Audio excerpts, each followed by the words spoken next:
Hi, I'm Kirby Allison, and we love helping the well-dressed take care of their wardrobes. Today I'm in the small German town of Trier, just on the border of Luxembourg. It's actually Germany's oldest town, and today we're going to be visiting the leather tannery JR Rendenbach, one of the few remaining vegetable tanneries here in Germany and really all of Europe that specializes in the ancient tradition of oak bark tanning.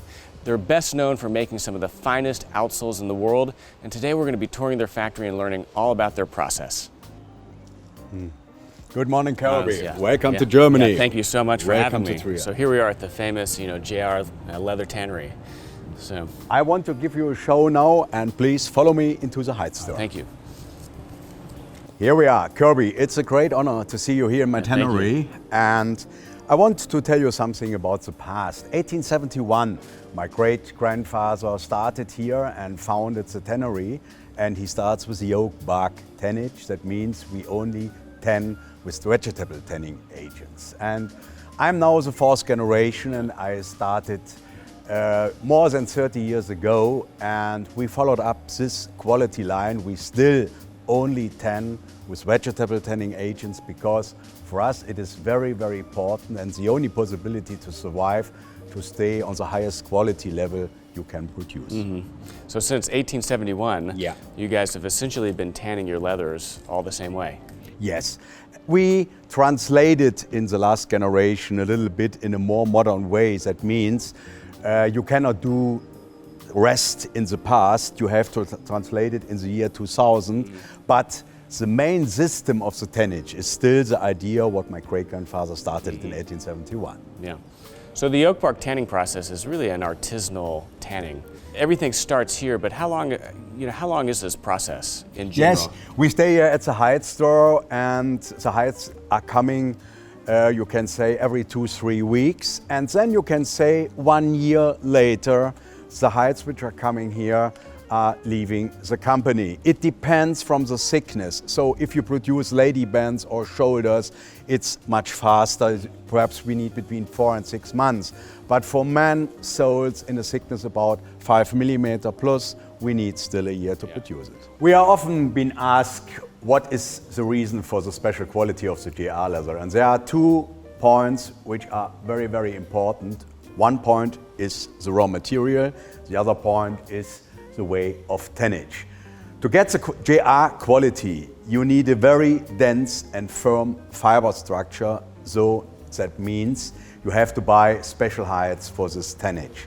And as a second point, you need the traditional natural way of tannage to get a very firm inside of the hide. So we buy all our hides in the south of Germany, or for the higher thicknesses we buy in Austria special hides which are the result of a carefully husbandry. This is very, very important for us. So they come into here, this is where you're receiving all of your hides. The hides are coming here by lorry, and then we have to butt the hides. That means they come on the butting table, and we have to cut the cow hides into 3 parts. That means we have the belly, this is the shoulder, we have to cut the shoulder for the orthopedic section.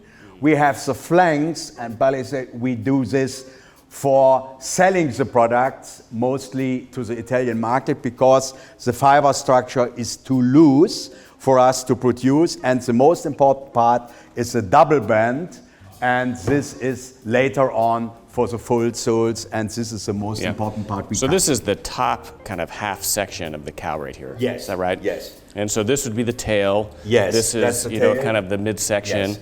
And so, if we were to step back and think of which parts of this leather is most important for cutting the outsoles, is it this entire piece, or are there certain areas here that are more important than the other?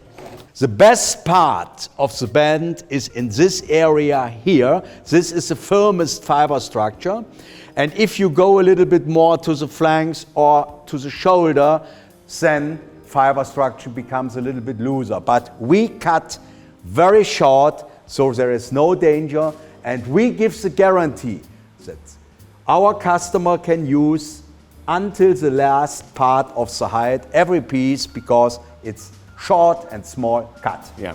And so not all cows are created equal. I mean, in terms of sourcing raw material, I mean, you guys have to seek out, special cows, that have, really unique grazing conditions to even allow a material that's thick enough and dense enough, to create the quality of outsoles that you guys are seeking. That's a very, very important question. So we have to know exactly the regions and the areas where we can buy the hides, because we are one of the only tanneries who don't finish the crane, so we don't want to have a damage on the crane, and so we only buy in areas where you have no warble flies, no dung damages, no tearing on hatches. So we have to be very careful when we buy the raw material, because when we make a mistake from the beginning on, you cannot solve it later on, so have a problem later in selling. So it's very important to know the right areas and the right regions where you buy your material.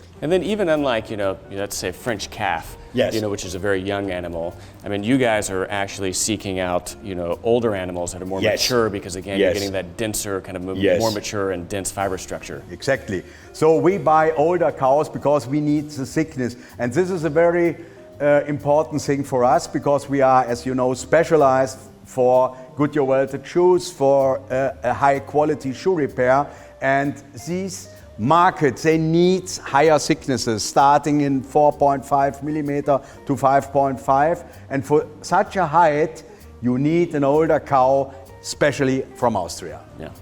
What's next in the process? So, and after butting, we put it together on pallets and we bring it into the first production sack, and this is the water workshop, and that's the way we go now. Okay, great. So now we're in the second room of the tannery. Yes, it is the second production step, and the name is the water workshop. And I have to say, Kirby, that most of the German tanneries, they stop with the water workshop, because you have to know, we have here in Germany a very stringent environmental legislation, and so a lot of tanneries closed it. But for us, in point of quality, it is very, very important to have a water workshop, an own water workshop, because we work here in special machineries and special wets. And the task of the water workshop is to produce a so-called smooth skin. That means flesh has to put away, hair removal, and all these things. You prepare the hide for the tanning process. That's what we are doing here in 24 hours, and I want to show it to you now in detail. Okay.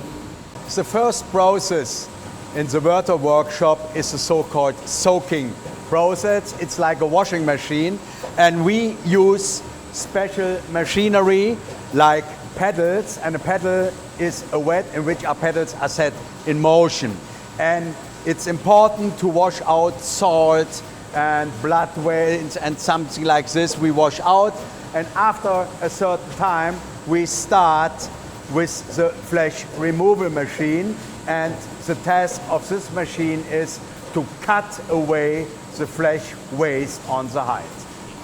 So we will have a look now to clean the flesh side and to open the blood veins. That's very important. And the workers here, the people, know exactly what they have to do to prepare the right machinery to the right step. So this machine is a very traditional and a very important machine for us, because all other tanneries in the world, they do it in a chemical way. And we do this process in a mechanical way, because then the resistance to water is much higher, and that's what we want. So this machine is called stroking machine, and the task of this machine is to press out hair roots and color pigments, and to get a very nice and clean grain. And this is very important for the start for the tanning process. This machine cleans after the liming process, cleans the grain again. So we have now a very fine flesh side, a very smooth opened grain. Now we can start with the tanning process. So Kirby, this is a very important place to speak about because you see here the natural vegetable tanning materials, and this is the way like my great-grandfather started in 1871. So we use 4 different barks and fruits. It's the oak bark, mimosa bark, spruce bark, and the Vallonia fruit from the Turkey.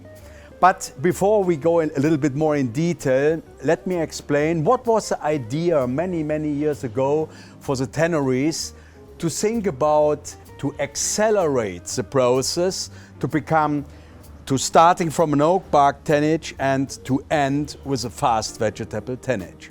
The reason was the tanneries thought about to produce in shorter time, higher quantities for a much cheaper price. So they had to find a solution to accelerate the process, and there are 3 possibilities to do this. One is you work with heat. The other possibility is you use chemicals, and the third position is you go into a movement. That means you develop drums. So many years ago they started with this and it works, and so we can produce a vegetable tanned sole leather today.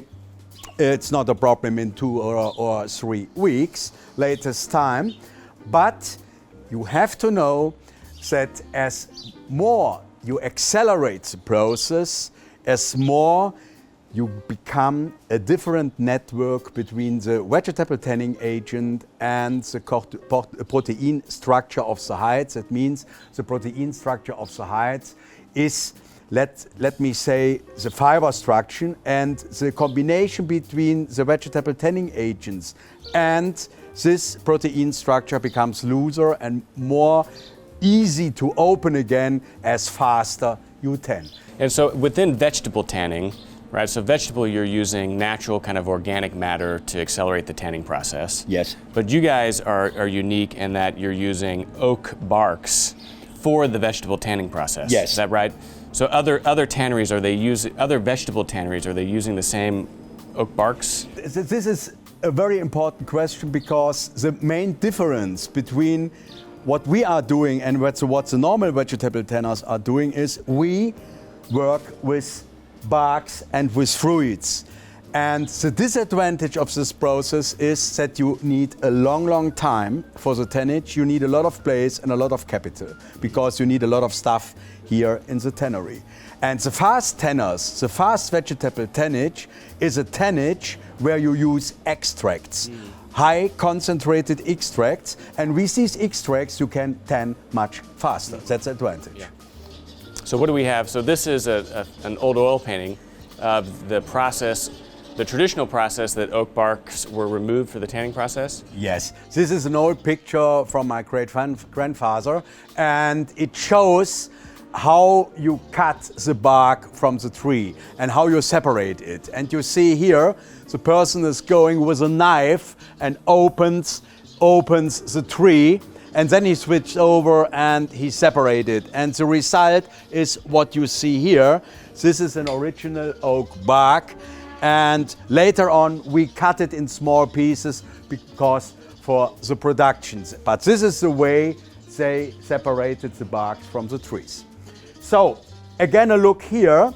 The first material is the oak bark coming from this area here. We get it from Luxembourg or from the region here where we stay, and it's the pure tanning agent is around 8 to 9%.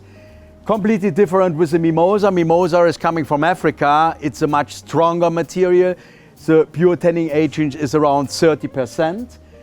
And this is the spruce bark coming from the Black Forest in Germany.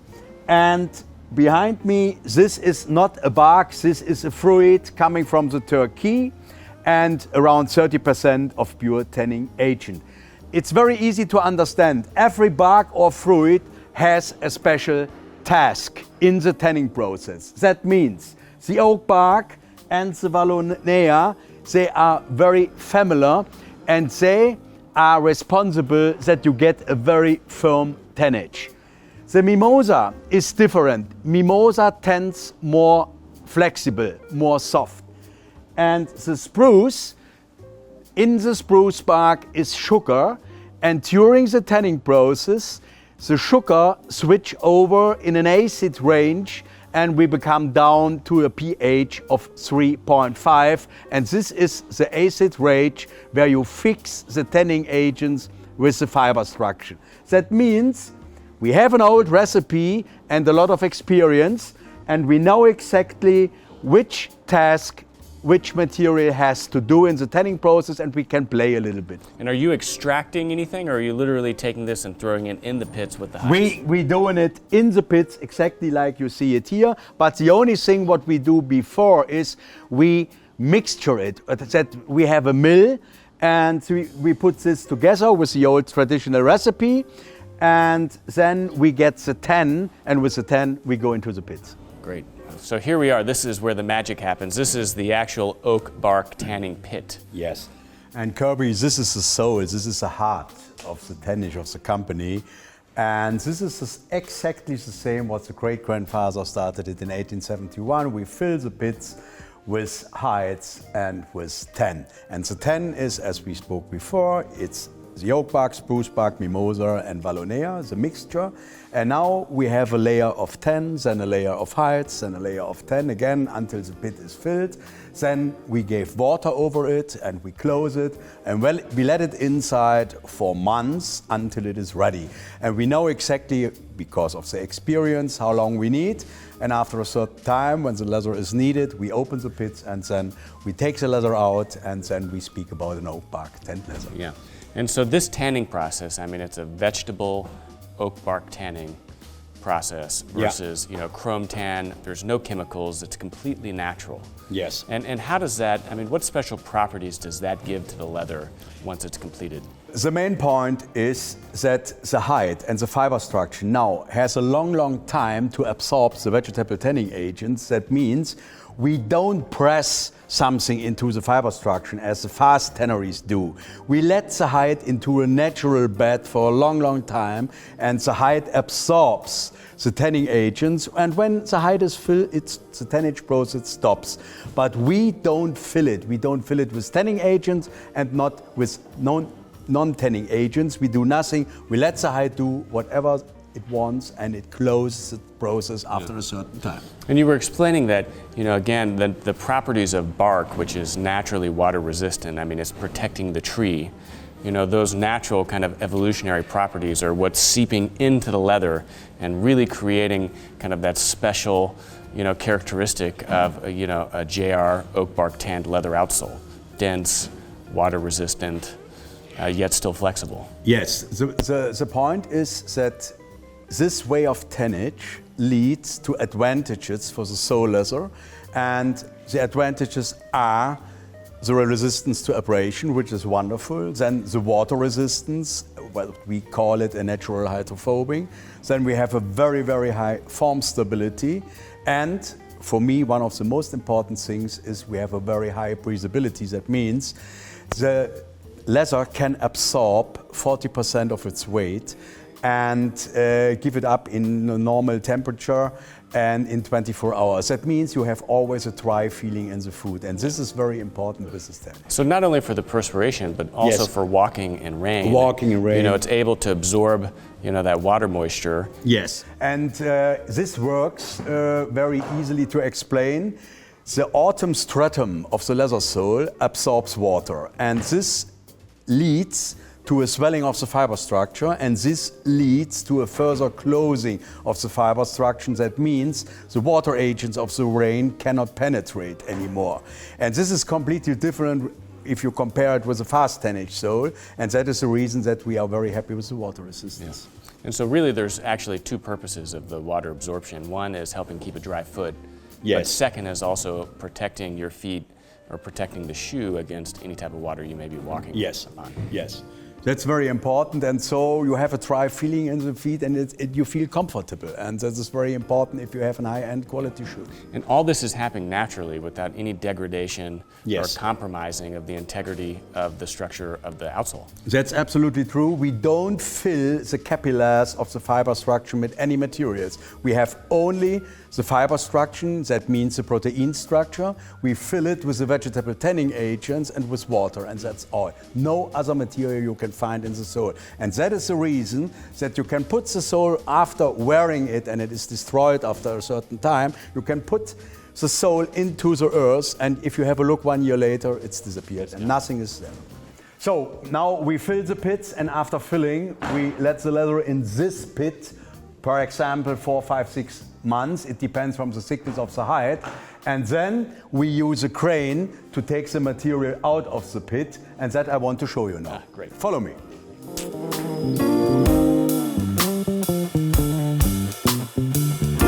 So we've just lifted the oak bark tanned leather out of the pit. It's been in here for 6 months. And now we can speak about tanned leather. And now we have to do the work to take the bands out of this package. And so follow me, we have a look on this other place, and we show you how we find the leather into the tan. And you smell now the acid range. This is typical for the oak bark. Yeah. So here we are. So you pulled, the leather hides out of the pit, and this is the final step before moving to the drying room. Yes, and we see behind me 3 different machineries, and we start with the so-called subsequent or past flesh removal machine. And you remember in the water workshop I explained to you that we let a certain yellow fure on the flesh side and to protect the hide, and we take it away after the tanning process. That's the task of this machine. Now we want to have a very clean flesh side, and that's what he is doing. Yeah. After this step, we go to the dewatering press, and the dewatering press has a task to press out the liquor which is still into the hide. Mm-hmm. And then we go to the drum pairing machine, and the drum pairing machine has a task that we get a very smooth grain and flesh side. Yeah. And then the leather is ready, and we bring it to the drying store, and that's the way we do now. Great. Now we are on the drying store, the step after the tannage. And now every shoulder and every band has to be oiled before the drying process. And we use for the oiling process a vegetable oil, which we press by hand into the fiber structure here. We don't do it with a machine because we have different thickness in a hide, so we do it by manpower because it's much more in detail.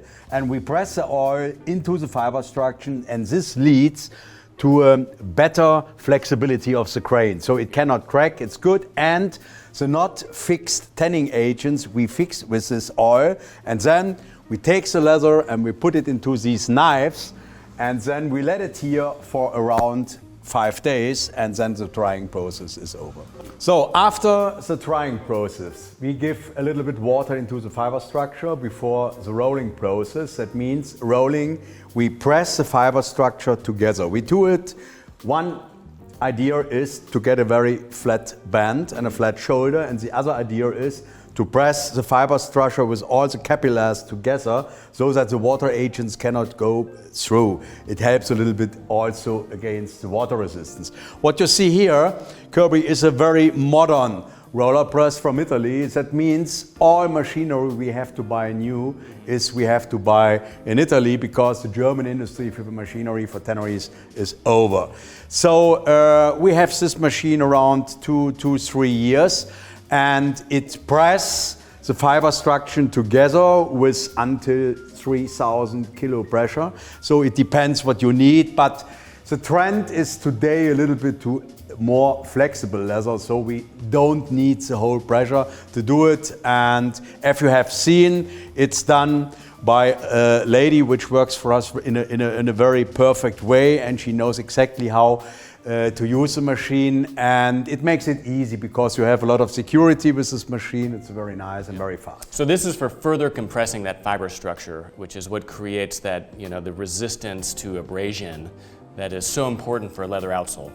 The resistance to abrasion is important, but even the water resistance, because pressing the fiber structure together means it is more difficult for the water agents to penetrate through.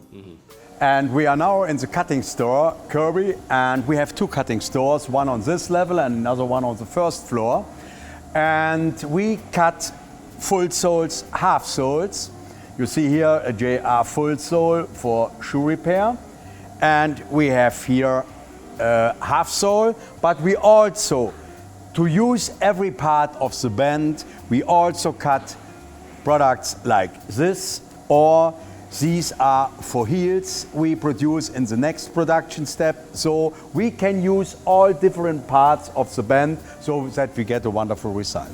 So you're using this both for the outsoles, of course, the full soles, the half soles, but also the JR heels. Is a very important product for us, and it helps us to use a lot of the band, so we have only very small waste. Yeah. Now, this is a place in the cutting store where we fix the soles and where we measure the soles, and after measuring, we put every pair half soles, the same procedure, then full soles.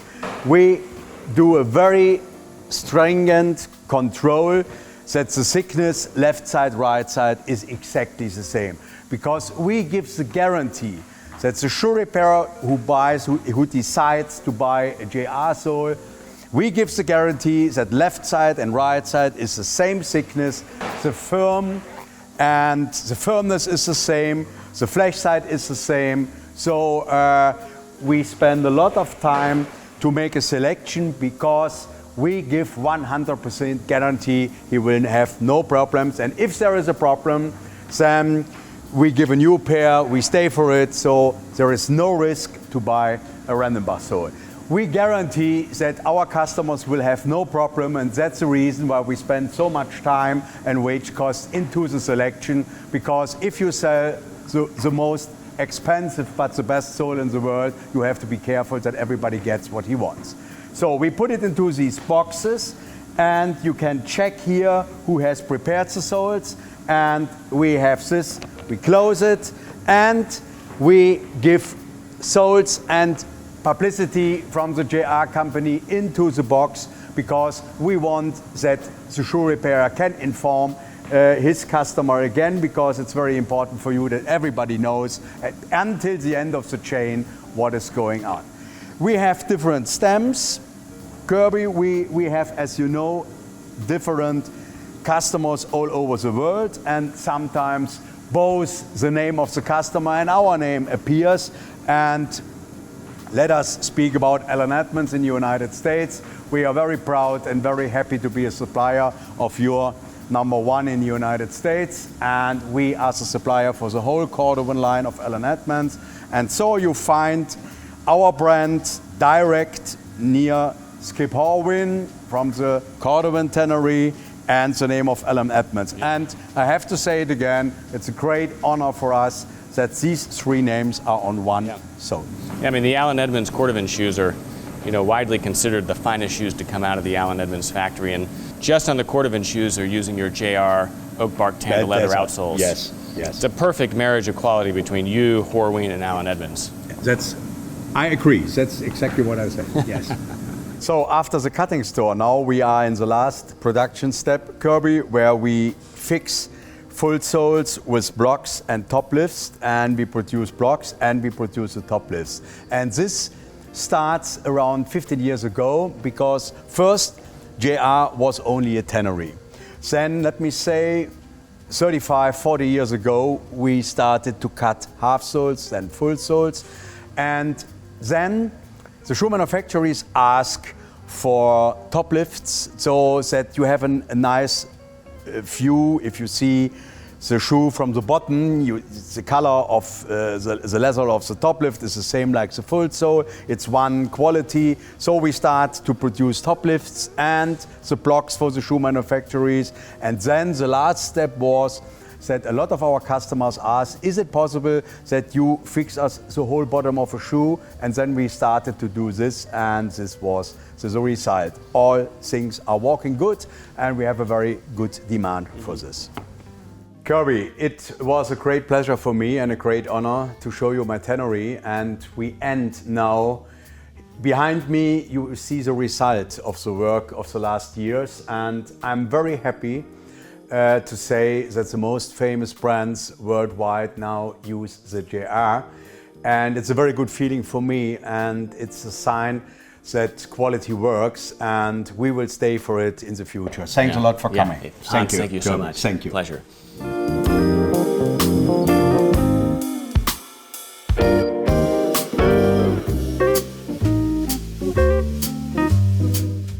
If you enjoyed this video, give us a thumbs up, and please subscribe to our channel and turn on your notifications by clicking the bell to the right of the subscribe button so that you can learn whenever we release new videos. If you have any questions or comments about anything we discussed on this video, please ask them in the comments section below.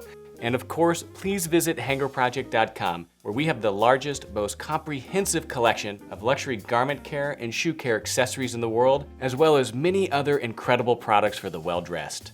And while you are there, subscribe to our newsletter to receive notifications of new product launches, promotions, as well as a weekly digest of all the videos we publish here on our YouTube channel.